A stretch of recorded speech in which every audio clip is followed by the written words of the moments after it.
राधे राधे दोस्तों। तो आज के सत्संग में श्री प्रेमानंद जी महाराज ने बहुत ही सुंदर जवाब दिया है कि आपका नंबर कभी भी आ सकता है, आप इस दुनिया को कभी भी छोड़ के जा सकते हो। तो बहुत ही सुंदर जवाब दिया है श्री प्रेमानंद जी महाराज ने, बहुत ही सुंदर तरीके से बताया है। तो इस वीडियो को बीच में छोड़ने का गलती ना करें, इस वीडियो को अंत तक जरूर देखें। बहुत ही सुंदर तरीके से प्रेमानंद जी महाराज ने सब कुछ समझाया है। और आपको ये वीडियो अच्छा लगे तो लाइक एंड सब्सक्राइब जरूर करें। तो चलिए इस वीडियो को देखते हैं।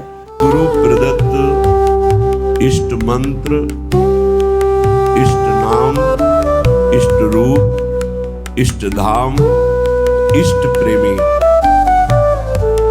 इतना ही मन दौड़ाने का स्थान है हमारा। इसके अलावा अन्य सब निषेध है। जहां हमारा मन परम सुख में डूबेगा वो यही स्थान है।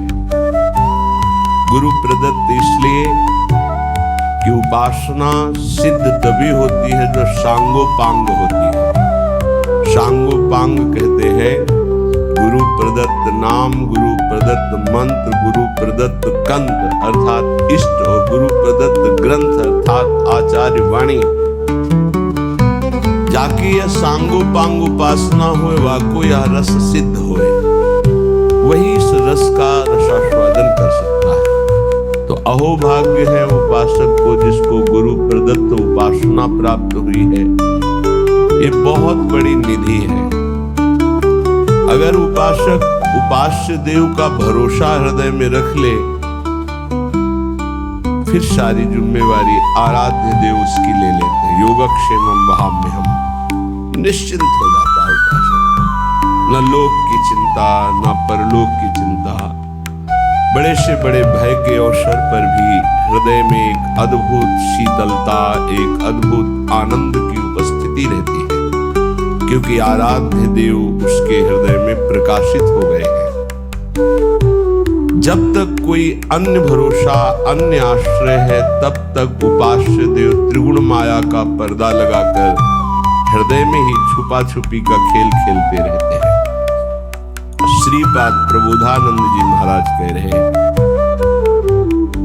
क्यों अन्य का आश्रय ले रहे हैं? अन्य में आपका शरीर भी है, आपका अंतःकरण भी है, आपका स्वभाव भी है, आपका शारीरिक संबंध भी है, आपका इंद्रियों से भोगों का संबंध भी है। ये सब अन्य के अंतर्गत आता है।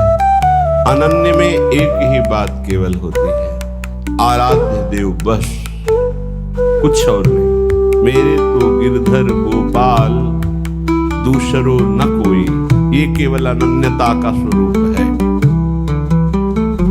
श्रीपाद बहुत करुणा करके कई श्लोकों में इस शब्द का प्रयोग किया है। कह रहे मरिष्यसि कदा सखे त्वमिति किं विजानासि किं शिशोः श्रुत तरुणस्य वा न खलु मृत्युराकस्मिकः तदद्य निरवद्य धीर वपुरिन्द्रियासक्तिको न किंचन विचारे द्रुतमुपैः वृंदावनम्। हे सखे, मरिष्यसि कदा, तुम्हें पता है तुम्हारा शरीर कब छूट जाएगा? किस दिन तुम्हारी मृत्यु होगी तुम्हें पता है? क्या तू ऐसा जानता है कि तेरी वृद्धावस्था में ही मृत्यु होगी? तो गलत तेरी सोच है। शिशो हो, शिशु अवस्था में भी हो सकती है। सुतरुणस्य, सुंदर जवानी में भी मृत्यु हो सकती है। खलु मृत्यु राकस्मिकः, अकस्मातिक, कभी भी किसी भी समय किसी अवस्था में हो सकती है।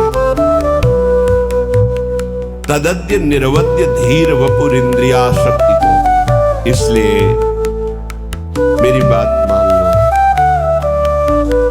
यदि अपनी इंद्रियों को तुम रोक पाओ और मन को नाम में लगा दो प्रिया प्रीतम के, तो ये जीवन तुम्हारा सार्थक हो जाएगा, धन्य हो जाएगा।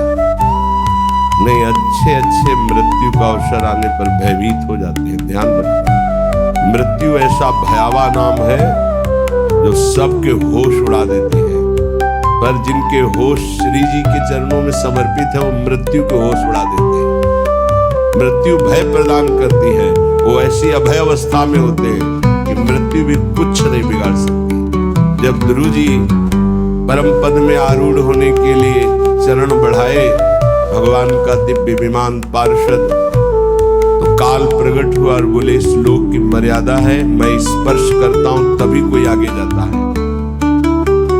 तो ध्रुव जी ने कहा ठीक है, मैं स्पर्श करता हूं आपको, और काल के माथे पर पैर रखकर भगवान के दिव्य विमान पर पार्षदों ने हाथ पकड़कर ऐसे बैठाला। भक्त काल के माथे पर चरण रख करके चलता है, पर वो भक्त जो अनन्य है प्रिया प्रीतम, जो अनन्य है प्रभु का, प्रभु के सिवा किसी अन्य से आस विश्वास नहीं है।